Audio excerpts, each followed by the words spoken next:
Good morning, જય માતાજી બધા દર્શક મિત્રોને.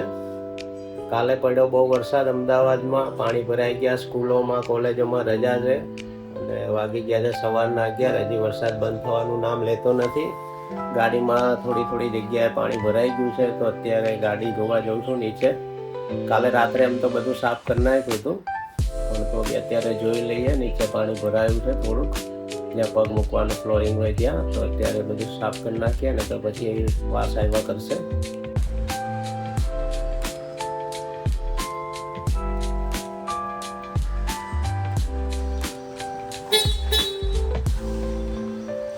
ગાડીમાં ભરાઈ ગયું હતું પાણી, તો ચેક કરી લઈએ.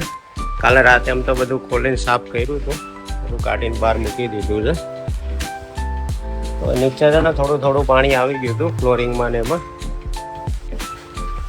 બધો સામાન અત્યારે વેરવિખેર પડ્યો છે. ગાડીમાં આવી ગયું છે પાણી. હવે મેટી કાઢવા જઈએ ને તો બધું ખોલવું પડે, સીટો બીટો બધું. એટલે પેલા એમને ટ્રાય કરીએ સુકાઈ જાય એની.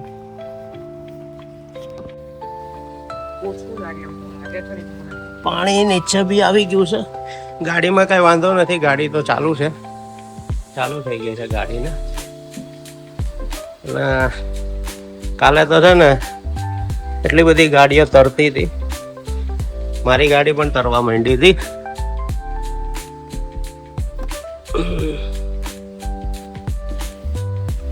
વરસાદ એટલો બધો હતો ને કે આપણે કાંઈ કરી જ ન શકીએ. એવી જગ્યાએ ફસાયા હતા, અને આખા અમદાવાદમાં બધે વરસાદ હતો, તો કોઈ જગ્યા એવી બાકી નથી કે તમારે ગાડી તમે બચાવી શકો.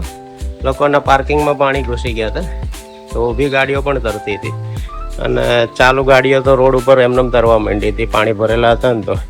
અને એકવાર ગાડી જો તરવા માંડે ને તો એમાં કાંઈ તમે ન કરી શકો. આ બ્રેક લાગે કે ના સ્ટેરિંગ કંટ્રોલ રહે. કૂતરાઓ ગાડી ઉપર ચડીને બેસે ને તો બોનેટ ઉપર ને ઉપરની છત ઉપર બધે લીટા પાડી દે. આ કૂતરાઓનો પણ ત્રાસ છે, વાંદરાઓ પણ આવી કૂદકા મારે છે. આટલી બધી જગ્યા ખાલી છે, બધે કોરું પણ છે. પાર્કિંગમાં પણ નીચે એટલી બધી જગ્યાઓ હોય જ્યાં એ બેસી શકે, પણ એને છે ને આ છત ઉપર જ બેસવું ગમે છે. પછી એ લીટા પાડે ને જેની ગાડી હોય ને એને એટલું નુકસાન થાય ને. અને આને હટાવવા જઈશ ને પગાડવા તો જોરથી કૂદકો મારીને નખ ખસડીને ઉતરશે ને તો વધારે લીટા પડશે. જો તમારી પણ ગાડીમાં પાણી ભરાઈ ગયું હોય અને બંધ થઈ ગયું હોય ને, તો બને ત્યાં સુધી જાતે કંઈ ચાલુ કરવાની કોશિશ નહીં કરવાની. કંપનીવાળાને બોલાવી લેવાના, નહીં તો કોઈ ગેરેજવાળાને બોલાવી લેવાનો. અને પાણી છે ને મારે કાલે ગાડીમાં અહીંયા સુધી આવી ગયું હતું, અહીંયા નિશાન છે ને ત્યાં સુધી. બહારની બધી ગાડીઓમાં દેખાતું હતું. આમાં કેવું છે તો પાણી છે ને અહીંયા સુધી હતું. દરવાજાની સાઈઝ છે અહીંયાથી નીચે. તો મેં એવું વિચાર્યું હતું કે જો ગાડી બંધ થઈ જશે તો ક્યાંય પણ સાઈડમાં પાર્ક કરી ધક્કો મારી અને પછી મૂકીને આવતો રહેત. અને બહાર નીકળે ને જો દરવાજાથી, તો એ દરવાજાની સાઈઝ બહુ નીચે છે, તો પાણી સીધું અહીંથી અંદર આખી ગાડીમાં ભરાઈ જાત. તો આ ડેકી રહી ને, ડેકીની હાઈટ ઊંચી હોય હંમેશા દરવાજા કરતાં. તો ડેકી ખોલી અંદરથી, કાં તો પછી આ કાચ ખોલી અને બહાર નીકળી જાત, અને પછી ડેકી ખોલી અને કાચ અંદરથી બંધ કરી દેત, અને પછી ડેકી બંધ કરી દેત, જેનાથી પાણી ગાડીમાં ના ઘૂસે. આવી નાની મોટી આઈડિયા આપણે કરીએ ને તો આપણી ગાડી બચી જાય. પાણી બહુ ગયું નથી, લાખો લોકોની ગાડીઓમાં પાણી ઘૂસી ગયું છે. ગાડી છે ને ચાલુ કન્ડિશનમાં છે, એટલે ગાડીમાં કંઈ વાંધો નથી, પણ અંદર જે પાણી ભરાયું છે ને થોડું એના કારણે વાસ આવે છે. રાત્રે સાફ કરીને મૂકી હતી, ડોલ જેવું પાણી નીકળ્યું હતું. તો અત્યારે પણ કર્યું ને તો હજી થોડું પાણી હજી અંદરથી આવે છે. એટલે થોડી કરી નાખશું, અને તડકો આવશે ને એટલે તડકામાં થોડી વાર સુકાવી દઈશું. મારી પાસે બ્લોવર છે અને વેક્યુમ ક્લીનર પણ છે, એનાથી પણ જેટલું સાફ થાય એટલું. પાછળ પાણી આવી ગયું હતું, પણ અહીંયા છે ને એક આ હોલ આપેલો છે, એ આપણે ખોલ્યો ને તો થોડું પાણી હતું એ નીકળી ગયું, પછી કપડાથી સાફ કરી નાખ્યું.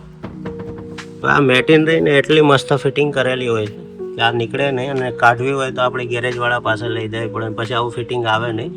તો આપણે કોરા કપડાથી કોટનના પેલું જે પાણી લૂછાઈ જાય શોષી લે એવું કપડું, અથવા તો તમારી પાસે સ્પંચ હોય તો સ્પંચથી પણ એ બધું પાણી તમે શોષી લો અને તડકામાં મૂકશો ને એટલે તેમાં ગાડી મેન વસ્તુ છે ચાલુ છે, બાકી કંઈ વાંધો નથી. ખાલી અંદરથી ભીની થઈ છે એ તો સુકાઈ જશે. હવે ગાડીમાં છે ને થોડી વાસ આવશે જો બંધ રાખીશ ને બધું, તો હું શું કરીશ કે આ કાચ છે ને થોડા ખુલ્લા રાખીશ. આપણે આ લગાડેલી છે તો એટલા સુધી આપણે કાચ ખુલ્લા રાખશું જેનાથી હવાની અવર જવર થઈ શકે અને વાસ પણ નહીં આવે. તડકો આવશે ને એટલે આપણે ગાડી તડકે તપાઈ દઈશું. અત્યારે થઈ ગયા છે 45,130 કિલોમીટર. આપણે 38,000 સર્વિસ કરાવી હતી. હવે સર્વિસનો બી ટાઈમ આવી ગયો છે અને હું હંમેશા છે ને વરસાદ જાય અથવા તો ઓછો થઈ જાય પછી જ સર્વિસમાં મૂકું છું, જેનાથી ઓઇલ પાણી બધું નવું આવી જાય. જો નવું ઓઇલ પાણી અત્યારે કરાવી દીધું હોત, ચેન્જીસ બધા ફિલ્ટરો ને બધું, અને ટાઈમ થઈ ગયો છે 8,000 કિલોમીટર ફરી ગઈ છે. 10,000 કિલોમીટર ઓઇલ પાણી ચેન્જ કરવાના હોય છે, ફિલ્ટર ને બધું. તો હવે 1-2 દિવસમાં અથવા તો થોડો વરસાદ ઓછો થાય પછી ઓઇલ ને બધું ચેન્જ કરાવડાવી દઈશું. અને વરસાદ ચાલુ જ છે તો જે લોકોને આપણે ટાઈમ આપ્યા છે એ લોકોએ બી સામેથી ના પાડી કે આજ ના આવતા, અને હું પણ નથી જવાનું કેમ કે કાલે એક જગ્યાએ ગયો હતો તો હેરાન થઈ ગયો હતો. પાણી ભરાઈ ગયું હતું ગાડીના દરવાજા સુધી, પણ ગાડી ચાલુ હતું એટલે વાંધો ન આવ્યો. તો અંદર ગાડીમાં પાણી ન આવ્યું અને ધીમે ધીમે નીકળી ગયા. હતું 5 કિલોમીટર પણ આવતા છે ને 3-4 કલાક થઈ ગયા. કાલે હતું તળાવ ખાલી, પાણી ચાલુ હતું, વરસાદે ચાલુ હતો અને અત્યારે તળાવ છે ભરાઈ ગયું. છલો છલ હજી આ વરસાદ આવશે ને તો છેક ઉપર સુધી પાણી ભરાઈ જાય. છેક અહીંયા સુધી આ પાડી રહી ને ત્યાં સુધી, એટલે બંધ રાખ્યો છે ગાર્ડન. આગળ પણ એક મેદાન છે એમાં પણ પાણી ભરેલા છે. પાણી ઘણી જગ્યાએ ભરાઈ ગયા છે. જો અહીંયા તો છલકાવાની તૈયારી છે. અત્યારે વાદળા છે, ધુમ્મસ જેવું વાતાવરણ છે, ઝીણા છાંટા ચાલુ છે. વરસાદ પડે ને તો પંખીઓને ખાવા પીવાનું પ્રોબ્લેમ થઈ જાય. પાણી તો મળી જાય પણ ચણ ન મળે. અમદાવાદમાં પડ્યો વરસાદ ખૂબ જ, બધા રસ્તા થઈ ગયા હતા બંધ, પાણી ભરાઈ ગયા હતા. તો દૂધ અને શાકભાજી પણ અત્યારે જલ્દી મળતા નથી અને સ્ટોક જ્યાં પણ છે ત્યાં ફટાફટ ખાલી થઈ જાય છે. આ તળાવમાં ખાલી ચોમાસાનું પાણી આવે છે, બાકી આ તળાવ ખાલી રાખે છે કેમ કે નાના છોકરાઓ વધારે અહીંયા રમવા માટે આવતા હોય છે. ઝરણા લગાડે છે ઘી રોટલા ઉપર અને આ છે રીંગણનું ભરથું, ઘી, ગોળ, છાશ, વઘારેલી રોટલી, દહીં. છે ચોમાસાનો ટાઈમ પણ તો આ શિયાળાનું ખાવાનું. ઝરણા નહીં મરચું ખાવું છે, લીલું મરચું છે પણ મોરું છે. એવું કેવું કર્યું મીઠું? ઝરણા ને બધા શાક ભાવે નહીં? ઝરણા એ તમારા ઘરમાં જ છે ચા દૂધ વાળો. પેલા પૈસા કાઢી લઈએ એટીએમ માંથી કેમ કે છે ને અમુક જગ્યાએ નેટવર્ક નથી ચાલતું અને પૈસા જોઈએ તો એટીએમ કાર્ડ ખાલી લઈને આવ્યો. આ એટીએમ માં તો પૈસા હતા નહીં, હવે જવું પડશે બેંકના એટીએમ પાસે અને આપણી જે સુપર બાઇક. આ ક્યાંય પાણીમાં બંધ ના થાય, ગમે એટલું પાણી ભર્યું તો નીકળી જાય. ભેગી લીધી છે છત્રી. આપણને બાઇક ઉપર ભરો છે કે ખાલી ગાડીમાં પાણી ભરાઈ ગયું હતું. આજે બાઇક લઈને જઈએ, બાઇક ગમે ત્યાંથી નીકળી જશે ગમે તેટલું પાણી ભરેલું હશે કોઈ.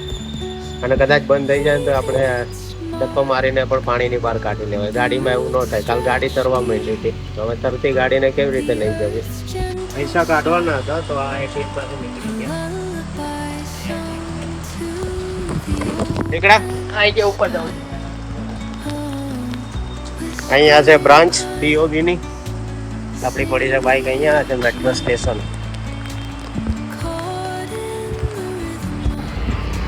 નાની દીકરીઓના વ્રત ચાલુ થઈ ગયા છે તો ઠેર ઠેર લારીઓમાં વેચાય છે આવી રીતે જુવારા.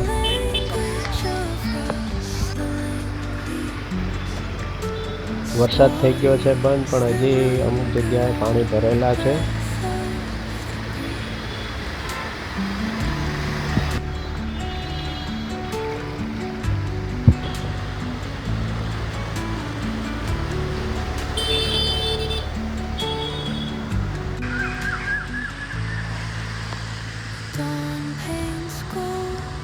બાઇક લઈને ફરવાની મજા જ કંઈક અલગ. અત્યારે છે શાહીબાગ વિસ્તારમાં અને આ છે શાલીમાર બંગલો. લાલભાઈ ગ્રુપ જે અમદાવાદની સૌથી વધારે મિલોના માલિક હતા એ. બહુ અંદર છે બંગલો તો.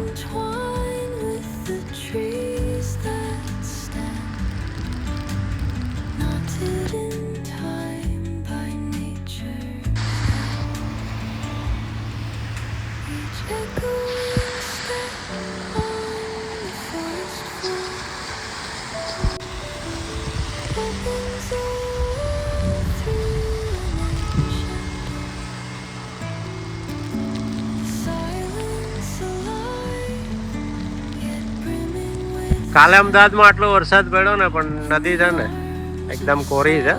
એ અહીંયા હવે આગળ છે ને આ પાસના બેરેજના દરવાજા ખોલી નાખ્યા હતા.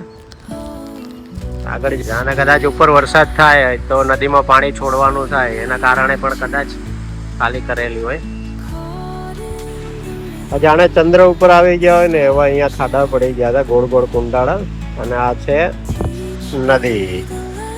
અત્યારે આપણે આવી ગયા છીએ અમદાવાદની મરીન ડ્રાઈવ ઉપર. લોકો નીકળી પડ્યા છે મજા લેવા, ગાડીઓ પાર્ક કરીને.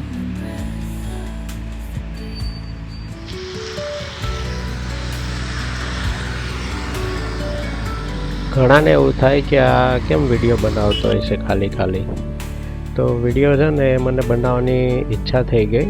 ભલે લાઈક આવે ના આવે, કોમેન્ટ કરે ના કરે, સબસ્ક્રાઈબ કરે કે ના કરે, પણ હવે છે ને થોડી આમ મજા આવે છે કે વિડીયો પણ બનાવે. કેમ કે અત્યારે દરેક ઉંમરના લોકો છે ને વિડીયો બનાવે છે, નાના મોટા સૌ કોઈ. તો મને પણ મન થઈ ગયું.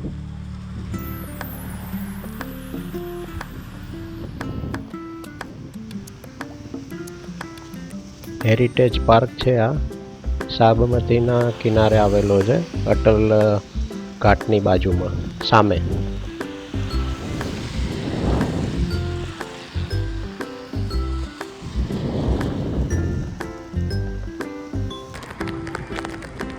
આ છે અટલ સેતુ, અટલ બ્રિજ.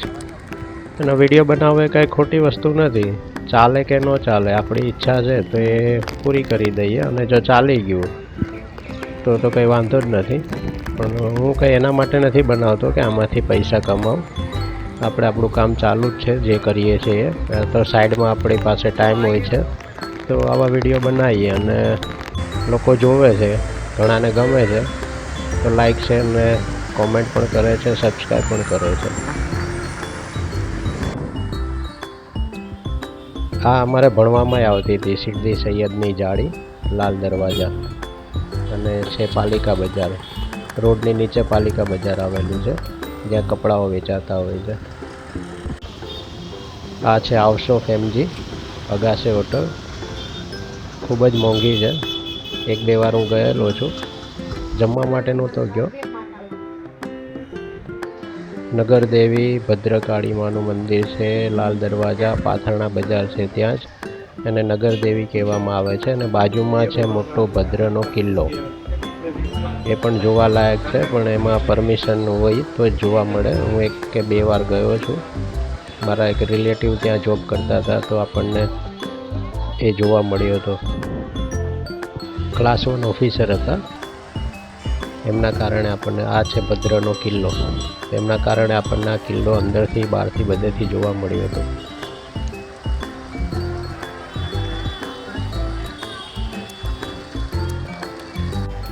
ફરતા ફરતા આવી ગયા અમદાવાદ રેલવે સ્ટેશન. રેલવે સ્ટેશનની બહાર, દરેક રેલવે સ્ટેશનની બહાર આવી રીતે ભારતનો ધ્વજ લહેરાતો હોય છે. અને અમદાવાદનું રેલવે સ્ટેશન નવું બને છે અત્યારે, તો કામ ચાલુ છે. આ ઉપરથી ડાયરેક્ટ તમે રેલવે સ્ટેશનમાં જતા રહેશો અને પૂરજોશમાં કામ ચાલુ છે. બહુ મોટું રેલવે સ્ટેશન બને છે, એકદમ એરપોર્ટ ટાઈપનું.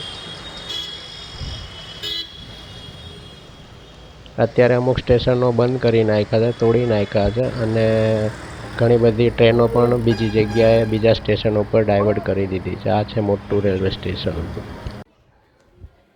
તો આજના વિડીયોમાં આટલું જ. જો તમને અમારો વિડીયો ગમ્યો હોય તો લાઈક, શેર અને સબસ્ક્રાઈબ કરજો.